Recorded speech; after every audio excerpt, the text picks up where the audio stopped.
ಹಾಗಾದ್ರೆ ಈ ಪ್ರಪಂಚದ ಯೋಗಕ್ಷೇಮವನ್ನ ಕಾಪಾಡಬೇಕಾದ ಹೊಣೆಗಾರಿಕೆಯನ್ನು ಹೊತ್ತಂತಹ ಸ್ಥಾನದಲ್ಲಿದ್ದವರು ಯಾವ ಕೆಲಸಕ್ಕೆ ಯಾರು ಹೋಗಬೇಕು ಎಂದು ಯೋಚನೆ ಮಾಡಿದ್ದೇನೆ. ಈಗ ಭೂಲೋಕದಲ್ಲಿ ಈಗಾಗಲೇ ನಾನು ನಡೆಯುತ್ತಂತಹ ಒಂದು ಸ್ಥಳ ಹೌದು, ಅದೇ ಮಹಾಲಿಂಗೇಶ್ವರನಾಗಿ ನಾನು ನಿಂತಿದ್ದೇನೆ. ಆ ಪ್ರದೇಶಕ್ಕೆ ಈಗ ಆಗ್ತಾ ಇರುವಂತಹ ಕಷ್ಟ ಯಾವ ಯೋಚನೆ ಮಾಡ್ತಾ ಇದ್ದೇನೆ. ಬ್ರಾಹ್ಮಣ ದಂಪತಿಗಳು, ಸುಷಮ ಬ್ರಾಹ್ಮಣ ದಂಪತಿಗಳು ಕಷ್ಟಕೋಟೆಯನ್ನು ಅನುಭವಿಸ್ತಾ ಇದ್ದಾರೆ. ಹೌದಾ? ಕಳ್ಳರ ಹಾವಳಿ, ಆ ಕಳ್ಳರಿಂದ ಸಹಿಸಲಾರದ ವೇದನೆಯನ್ನು ಅನುಭವಿಸ್ತಾ ಇದ್ದಾರೆ.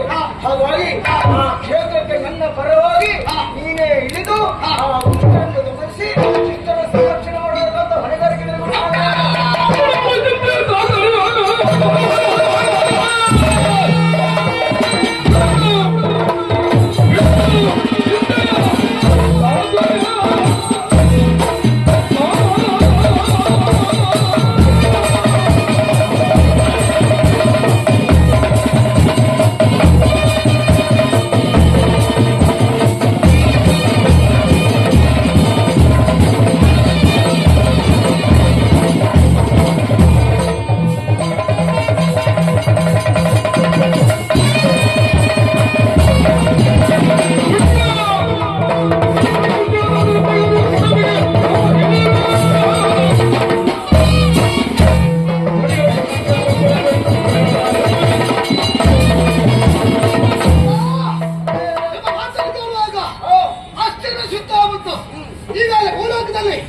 ಅಧರ್ಮವೇ ತಾಂಡವಾಡುತ್ತಾ ಉಂಟು.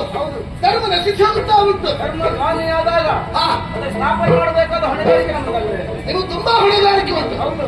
ಎಲ್ಲಿಯಾದ್ರೂ ಧರ್ಮ ಸ್ಥಾಪನೆ ಮಾಡಿದಂತಾದ್ರೆ ಬರುವುದು ಕೇಂದ್ರಕ್ಕೆ ಹೆಸರು. ಹೌದು, ಆದ್ದರಿಂದ ಈಗ ಕೇಂದ್ರದಿಂದ ನಿನ್ನೆ ಕಳಿಸಬೇಕು ಅಂತ ತೀರ್ಮಾನ ಮಾಡಿದ್ದೇವೆ.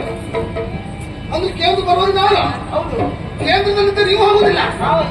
ಎಲ್ಲಾ ಸ್ವಲ್ಪ ನಾವು ಹೋಗಬೇಕಾದ ಪ್ರಮಾಣ ಉಂಟಾ? ನಿನ್ನಂತ ಹೊಸಬರು ಹೋಗಬೇಕು. ಯಾಕಂದ್ರೆ ದಂಡಿಸುವುದಕ್ಕೆ ಸರ್ವಶಕ್ತರಿಂದ ನೀವು ಹಾಗೆ ಹೇಳ್ತೀರಿ ಅಂತ ಆದ್ರೆ ನಿಮ್ಮ ಮಾತನ್ನು ಅಲ್ಲಗಳಿದ್ದೇನೆ ನಾನು. ಯಾಕೆಂದ್ರೆ ನೀವು ಮಾಡಿಸುವರು, ನಾವು ಮಾಡೋದಕ್ಕಾಗಿರೋದು. ಯೋಚನೆ ಮಾಡಬೇಡಿ. ಬ್ರಾಹ್ಮಣರು ಸುತ್ತಾ ಇದ್ದಾರೆ, ಅವರನ್ನು ಬ್ರಾಹ್ಮಣರು ಸಂಕಷ್ಟದಲ್ಲಿದ್ದಾರೆ. ಬಿಡಿ, ಆ ಕಳ್ಳನ ತಡಗಿಸಿ ಬ್ರಾಹ್ಮಣರು ನಾನು ಕಾಪಾಡುತ್ತೇನೆ.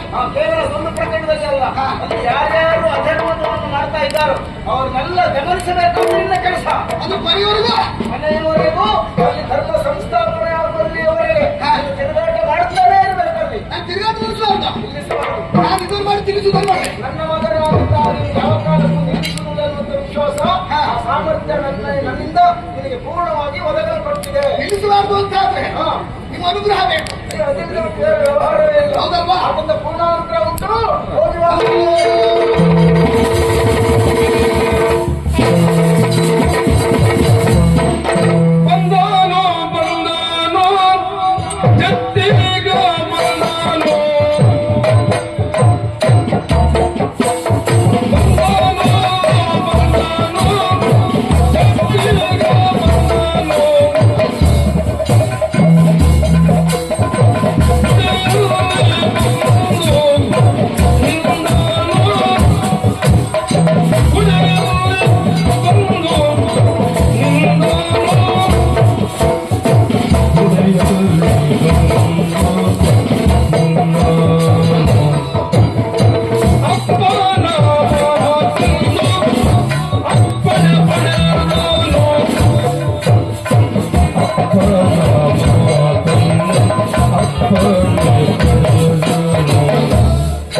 ಕಡೆಯಿಂದ ಹುಟ್ಟಿ ಬಂದನು ಜಡೆಯಿಂದ ಹುಟ್ಟಿ ಬಂದನು ಜಡೆಯಿಂದ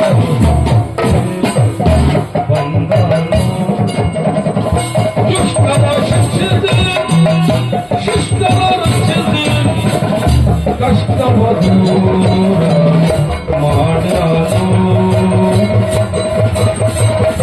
ದುಃಖವ ದೂರ ಮಾಡನು ಬಂದನು